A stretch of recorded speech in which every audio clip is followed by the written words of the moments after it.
Hey folks, welcome back to my channel. My name's Sophie Ray and I'm a somatic coach, yoga teacher and artist.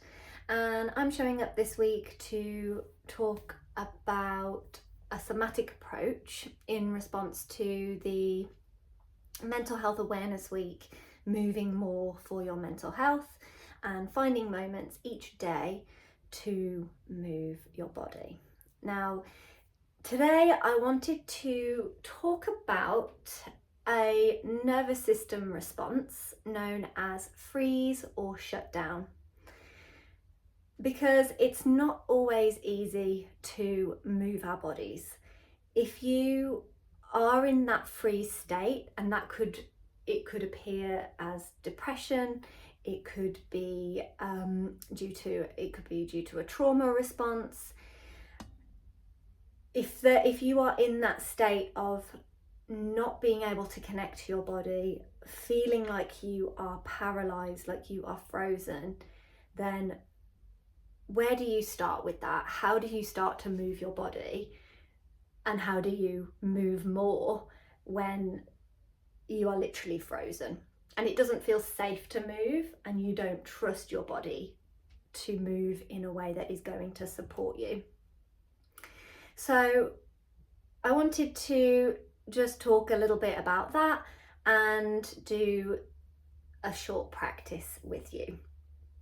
So if we think about the freeze response in a nervous system, if you look at a nervous system map, at the bottom we have this green social engagement, calm, relaxed, focused, and we feel very grounded.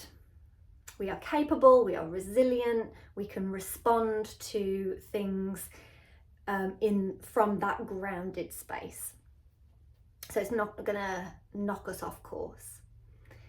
Our nervous system is designed to move freely between this socially engaged space into fight or flight, into freeze and shut down. And these are very, very normal and very much needed states of our nervous system. So there's nothing wrong with being in a freeze state, there's nothing wrong with being in fight or flight. It's when we get stuck there, that can be when, you know, we're not showing up in life as we want to, and we're not engaging with our friends, our family, and it's no way to live in that constant state of anxiety or depression and the the varying levels of what you gain, what you get from that. I'm just using very basic terms. So I think so it's totally normal to be moving through this, but once we've been in a fight or flight state or a freeze or shutdown, our nervous system, if it is an adaptive nervous system, if it is healthy, it will come back to this green space, this socially engaged space where we feel grounded and we are able to engage again with life. But we can get stuck if we have been through something time and time again. So that if you think about trauma, it is too much or too little for too long, and we can just get stuck in these spaces. So one, it is not your fault. I think, we can put a lot of pressure on ourselves, and we lose that self-compassion, and we get very angry and frustrated with ourselves when we are in these top spaces of fight, flight or freeze, and that is not helpful. Being hard on yourself is not going to help. So one of the hardest things is learning that self-compassion and recognizing that, okay, something is going on for me. My nervous system has detected something that is putting me in this fight, flight or freeze state, or something has happened to me in the past and that is why I'm here. And we might be completely disconnected from that and those reasons. So if you were to work with a somatic coach or a somatic teacher, and maybe you also have therapy, talk therapy, you might not be in a space to talk. But if we work with somatically through the body, with body focused practices, we can start to reconnect little by little to our body to try and thaw that freeze state. So I'm just talking about that top space, and if you look at a nervous system map, you can Google it, it's red. So that freeze and shut down. And you might feel a bit apathetic and heavy, but not in that supported and relaxed way, but in a can't be bothered, I just don't want to get out of bed, I don't want to move, I can't do anything. You're just completely shut off. So to start with, how can we start to thaw that freeze state?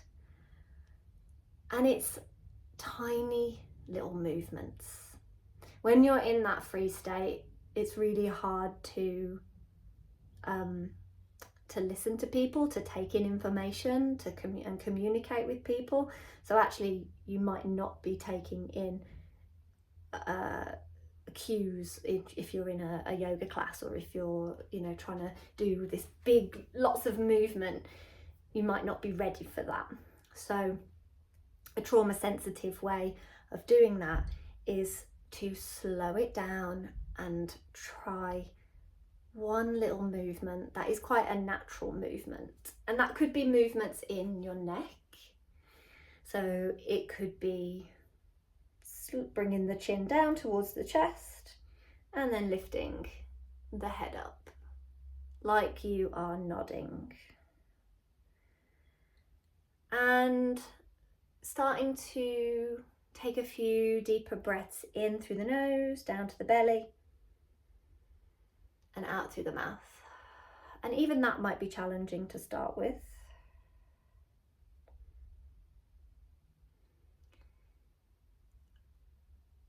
But bringing in this natural movement of nodding the head and also shaking the head very slowly. And starting to notice if you can feel any sensations in the neck. And it might be that actually you're quite numb, your body feels numb and you're not connected. And that's okay, that's normal. And it might take a little bit of time to start to feel back into those sensations. But if we can breathe and still keep a little bit of movement going over time, hopefully you start to sense again. And as I said in my last video, your vagus nerve runs down the side of your neck and it wanders down through your body. Vagus means wanderer, and this little bit of movement into the neck, and with your breath, taking a deep breath in and a long breath out through the mouth, can start to activate that parasympathetic nervous system, your rest and digest. Another movement could be connecting to your fingers or your toes. So it could be spreading the fingers out wide and breathing in as you do this, and breathing out as you close and make a fist, and actually squeezing, not too hard, but just reminding your hands that there are muscles all in your hands, your arms, your forearms, and then we can release, we can open up. And just a very, very gentle squeeze. Again, making sure that you are breathing in through the nose, long exhales out through the mouth.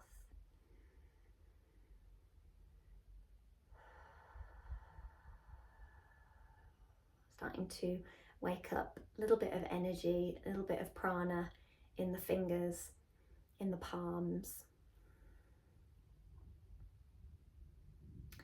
And of course you could do that with your toes. And a great practice to do is to actually do it. You can do it seated or standing, you can do it lying down with your feet, your knees bent, feet to the floor, but actually feeling the support of the floor underneath you, lightly gripping the toes into the bed or your yoga mat or whatever, your carpet, and then relaxing the toes. Little grip of the toes and then relaxing the toes and starting to notice what sensations can you feel in your toes and through the soles of your feet and up through your legs. Little by little, working through.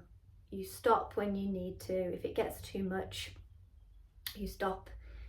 Can you breathe in through the nose, down to the belly, out through the mouth.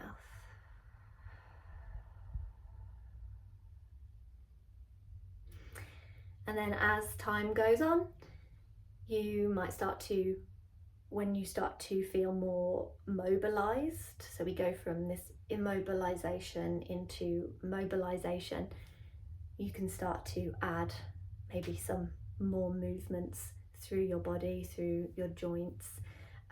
But again, you just take it slow, baby steps. And if you are working with someone, if you're working with a somatic coach or even a counsellor or a therapist who has knowledge of somatics, I know quite a few that do work in that way because we know that the body is so important when it comes to trauma and reconnecting with our body in a safe and trusting way. So yeah, you can work with a therapist, and it really does depend on what you've been through and what you need support with.